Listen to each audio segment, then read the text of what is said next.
831 Storm Tracker meteorologist Carson Meredith with 31 Triple Dollar. Carson, it is really nice to get a break from that heat, but I don't know if I want this rain that's in store. Got to trade it off somehow. I don't know. If that's what it takes to cool it down a little bit, I guess I can deal with it. As long as it's not anything really severe to deal with. And that's the key. It's not this morning, but I can't rule out a couple of those storms this afternoon getting a little bit strong. Let's go to 31 Triple Doppler here at 645. Just kind of that hodgepodge, if you will, of showers and storms. Tell you what, there are some loud storms across parts of North Alabama last night, and we still got a few pockets of lightning out there, one of which is in Jackson County.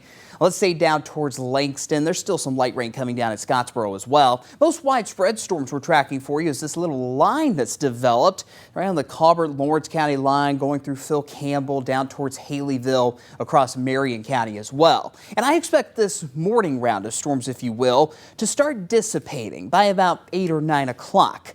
But across the southeast, this stationary front that has just parked itself down near Birmingham towards Atlanta is going to keep setting off some showers and storms this afternoon, overnight tonight, and maybe into the day on Tuesday as well. It's not going to be a washout for the next couple of days, but you just got to keep that umbrella nearby after a pretty dry stretch of weather over the last week or so. And some of those storms this afternoon that redeveloped during that peak heat of the day may pack a punch, especially those storms closer to that frontal boundary I just showed you. So it's a level 1 risk for strong storms for Scottsboro, Guntersville, Fort Payne, maybe into parts of Morgan and Coleman counties as well. Primary threats to watch this afternoon will be heavy rain once again, like we're seeing this morning, but also some gusty winds closer to 50, maybe 60 miles per hour. I wouldn't be surprised if we had a couple of severe thunderstorm warnings this afternoon. Skycam Network shows an overcast sky. Kind of ominous, nothing to be alarmed about at all, just some heavier rain might cause potting on the roads in a few spots.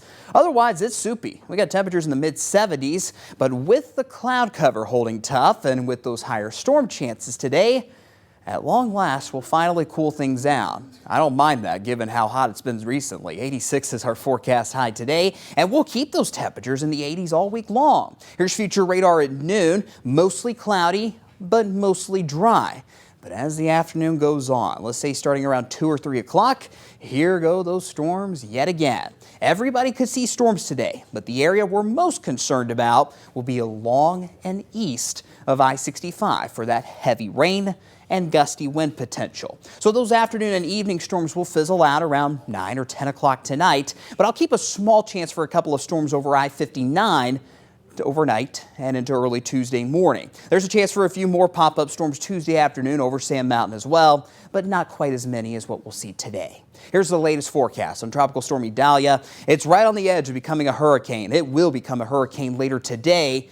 And unfortunately, this looks as though it will be a major hurricane, a Category 3, making landfall on the Big Bend of Florida Wednesday morning. By and large, the impacts from Idalia will stay to our south and east. We're not expecting much issues, that is, here at home at all. There's a small chance for a couple of showers over Sand Mountain on Wednesday, but more than anything else, the primary issue for us is just going to be a bit of a breezy Wednesday. Maybe some gusts closer to 20, 25 miles per hour. But for the most part, the impacts from Idalia will stay to our south across Florida, Georgia, and the Carolinas. But if you have any plans this week in that part of the world, you might want to consider some backup plans. Your 10-day forecast here at home keeps those temperatures in the upper 80s through the week before we climb back into the 90s just in time for Labor Day weekend.